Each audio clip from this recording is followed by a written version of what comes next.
এই আমতার বুকেই রয়েছে এক বিশাল ঐতিহাসিক গুরুত্ব সম্পন্ন মন্দির। এই মন্দিরের নাম হলো শ্রী শ্রী মেলাইচণ্ডী মায়ের মন্দির।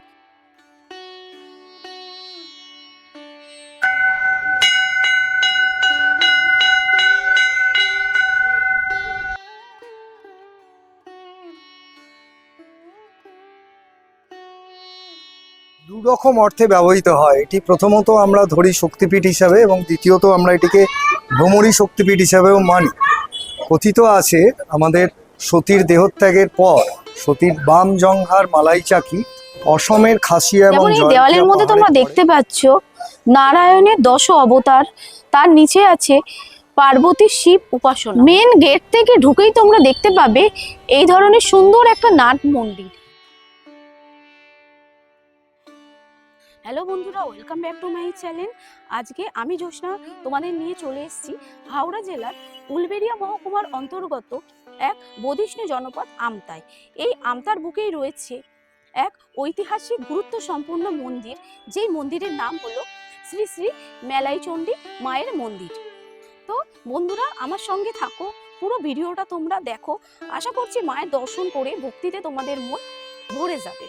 তো তার জন্য এখানে তোমরা কিভাবে আসবে, এখানে আসতে কত টাকা ভাড়া লাগবে, পুরো ইনফরমেশন, এখানে এসে ভোগ প্রসাদ কিভাবে পাবে, কিভাবে পুজো দেবে, ডালারি বা কত দাম, সম্পূর্ণ তথ্য কিন্তু আমার এই ভিডিওর মাধ্যমেই তোমরা পাবে।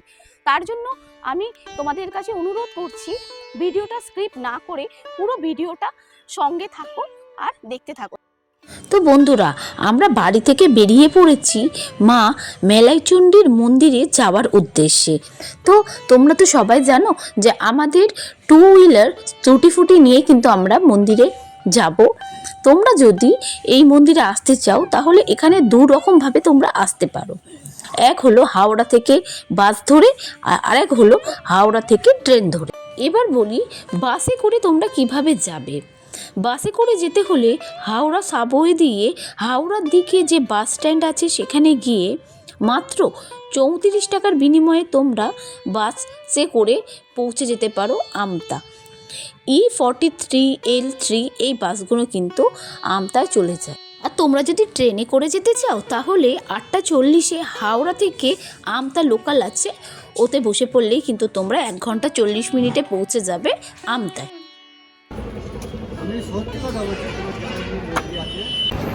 তো আমরা এখন পৌঁছে গেছি রানীহাটি। এখান থেকে আমাদের ডেস্টিনেশন এখনো 16 কিলোমিটার। তো সকালবেলা তো আমরা চা খেয়ে বেরোই, তো ভাবলাম একটু চা খেয়ে নিই। তো চলো চাটা খেয়ে নিই, তারপরে যেতে যেতে তারপরে তোমাদের সাথে কথা বলছি।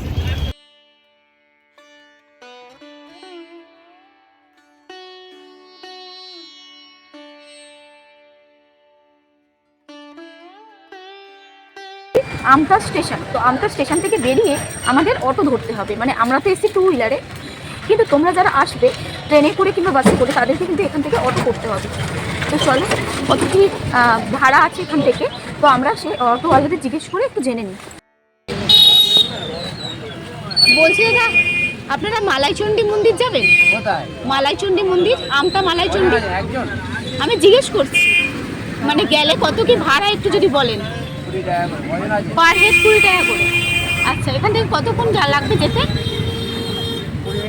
20 মিনিট লাগবে। ঠিক আছে।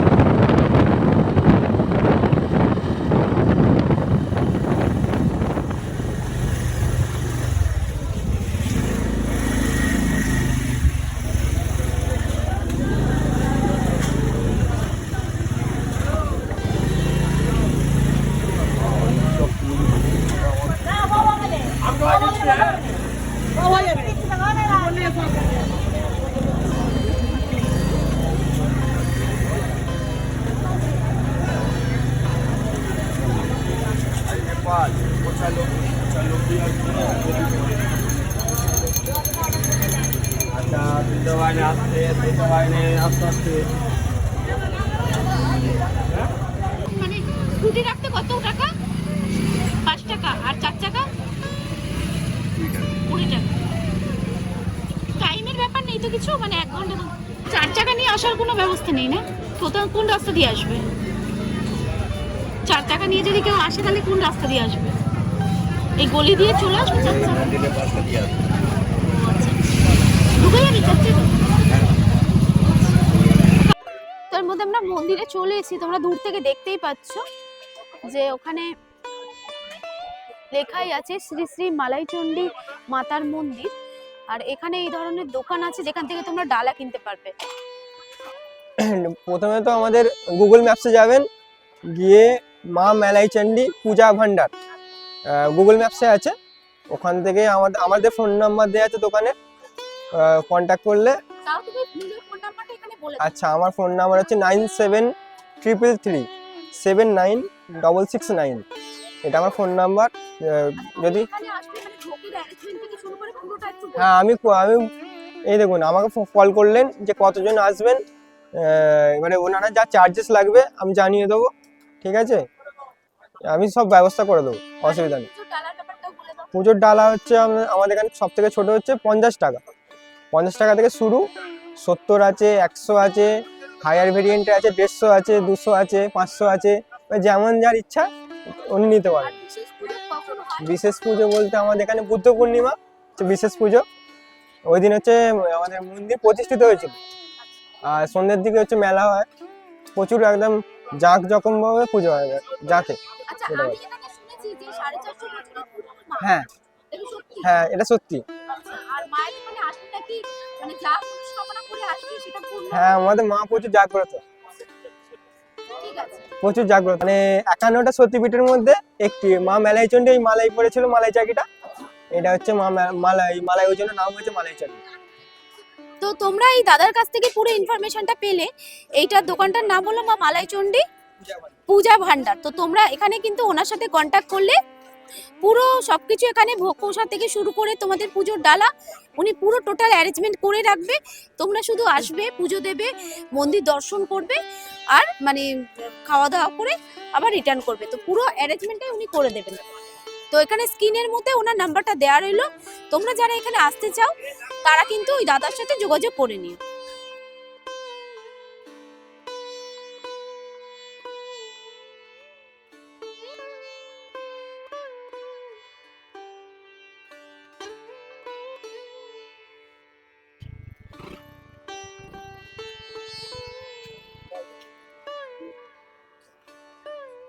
মেন গেট থেকে ঢুকেই তোমরা দেখতে পাবে এই ধরনের সুন্দর একটা নাট মন্দির। তারপরেই একদম নাট মন্দিরের সামনেই রয়েছে, এই যে নাট মন্দির দেখছো তার সামনেই কিন্তু রয়েছে মা মেলাইচণ্ডীর মন্দির। সচরাচর আমরা এত মন্দিরে যাই কিন্তু সেখানে মানে থাকে হলো পাকা ছাদ করা থাকে, এখানে দেখো আগেকার দিনে যেমনি কাঠ দিয়ে ঢালাই ছাদ সেমনি কিন্তু করা রয়েছে। এটা কিন্তু সচরাচর সব জায়গায় দেখা যায় না। আমি কিন্তু প্রচুর মন্দিরে ভিডিও করি, তোমরাও জানো, কিন্তু এই প্রথম আমি এই ধরনের কাঠ দিয়ে ঢালাই করা ছাদ দেখছি। দেয়ালের মধ্যে যে এই ফটোটার মাধ্যমে বোঝানোর চেষ্টা করা হয়েছে তার কথাটা কিন্তু উপরে লেখা আছে, তোমরা দেখতেই পাচ্ছ। আমি একটু পড়ে তোমাদের বলি। কথিত আছে, জয়ন্তী গ্রাম হইতে দামোদর নদীর পথে কুমিরের পিঠে চেপে সাধক জটাধারী চক্রবর্তী ধামে মা মালাইচণ্ডী মায়ের আমতায় আগমন হয়েছিল। তো এর পাশে রয়েছে শ্রীকৃষ্ণের কালীয় দমন। তারপরে রয়েছে, এখানে দেখতেই পাচ্ছ তোমরা, কুরুক্ষেত্রের যুদ্ধে শ্রীকৃষ্ণের বিশ্বরূপ দর্শন। পুরোটাই কিন্তু খুব সুন্দরভাবে আঁকার মাধ্যমে এই দেওয়ালের মধ্যে ফুটিয়ে তোলা হয়েছে। তারপরে যেটা তোমাদের আমি দেখাবো সেটা হলো শৈশবে শ্রীকৃষ্ণের নুনি চুড়ি। আর এখানে রয়েছে, এই ফটোটা তো খুব সুন্দর, মানে না দেখলে তোমরা বুঝতে পারবে না সামনে থেকে না দেখলে। নবজাতক শ্রীকৃষ্ণকে নিয়ে পিতা বাসুদেবের যমুনা নদী পার। পুরোটাই কিন্তু এভাবে শ্রীকৃষ্ণের শৈশব থেকে বড় পুরোটাই কিন্তু এই দেওয়ালে সুন্দরভাবে বর্ণনা করা রয়েছে।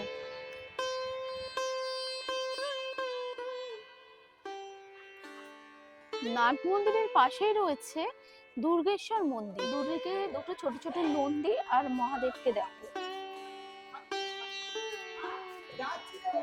খুব সুন্দর।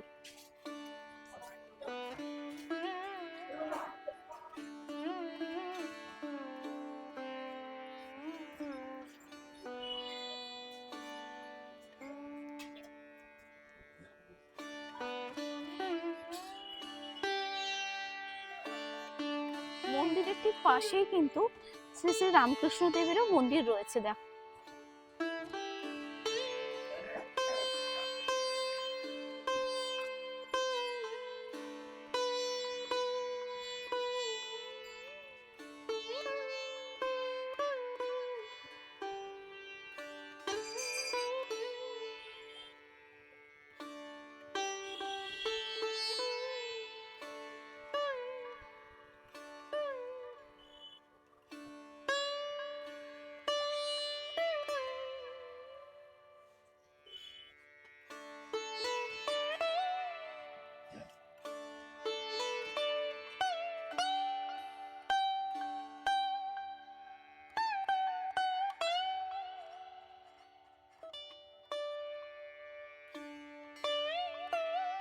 একটা রাধাকৃষ্ণের মন্দিরও রয়েছে, খুব সুন্দর।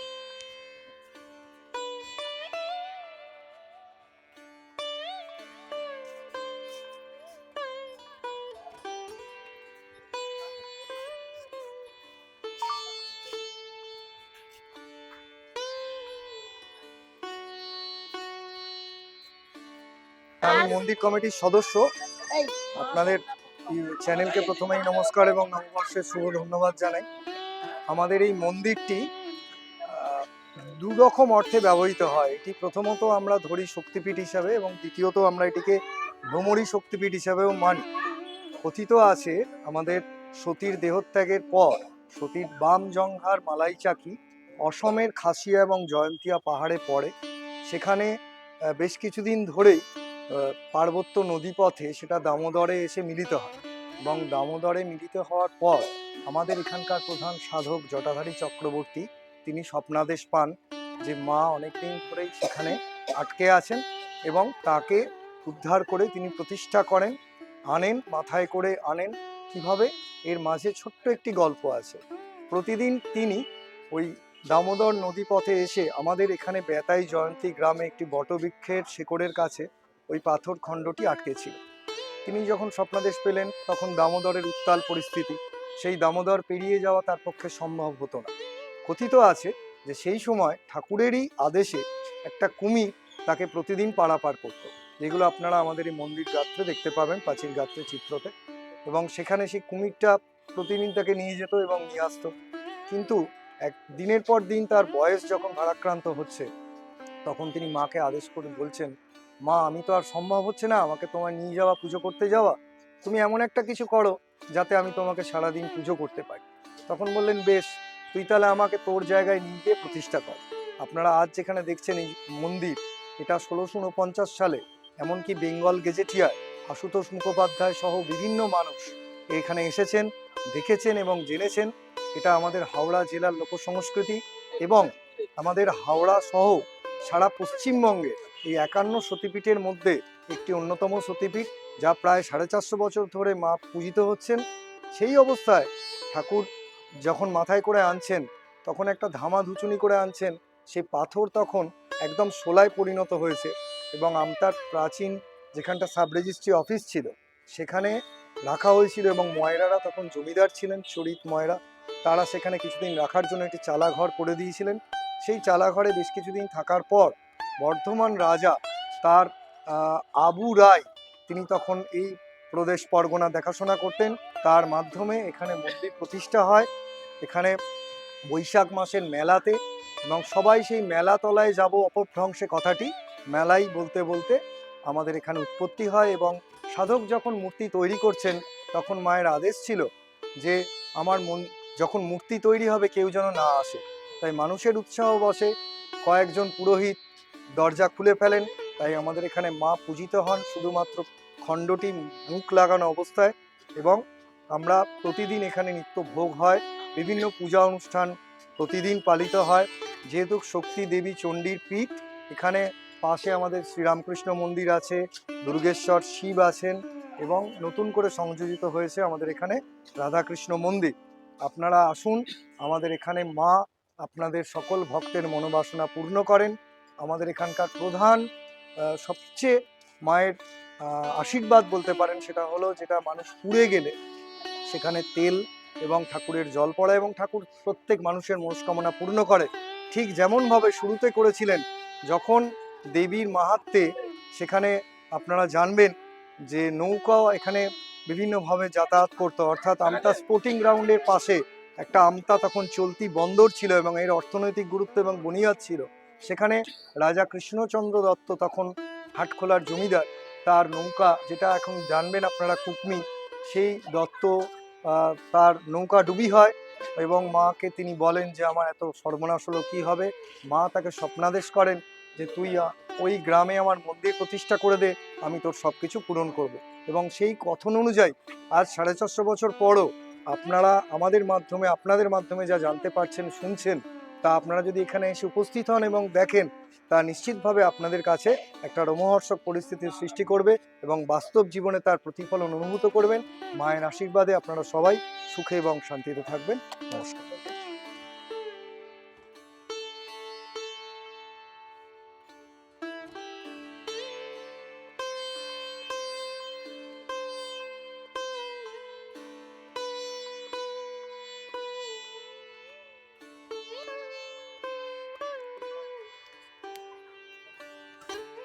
মন্দিরে এই ধরনের দেখো ফলকের মধ্যে অনেক কিছু লেখা আছে।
এই মন্দিরটা পুরো ঘুরে নিশ্চয়ই তোমাদের খুব ভালোই লেগেছে। যদি ভালো লেগে থাকে তাহলে কিন্তু একটা লাইক করো। আর এই মন্দির সম্পর্কিত সম্পূর্ণ তথ্যটাই তোমরা জানলে। এখানে মা কিন্তু কাউকে খালি হাতে ফেরান না। তো যার মনে যা কামনা মা পূরণ করে, এটা তো তোমরা শুনলেই। তো আর দেরি না করে চলে আসো এই মন্দিরে। মন্দিরটা কিন্তু খুবই সুন্দর, তোমাদেরও আশা করছি ভালো লেগেছে। তো আজকে এখানেই আমি আমার ভিডিওটা শেষ করছি।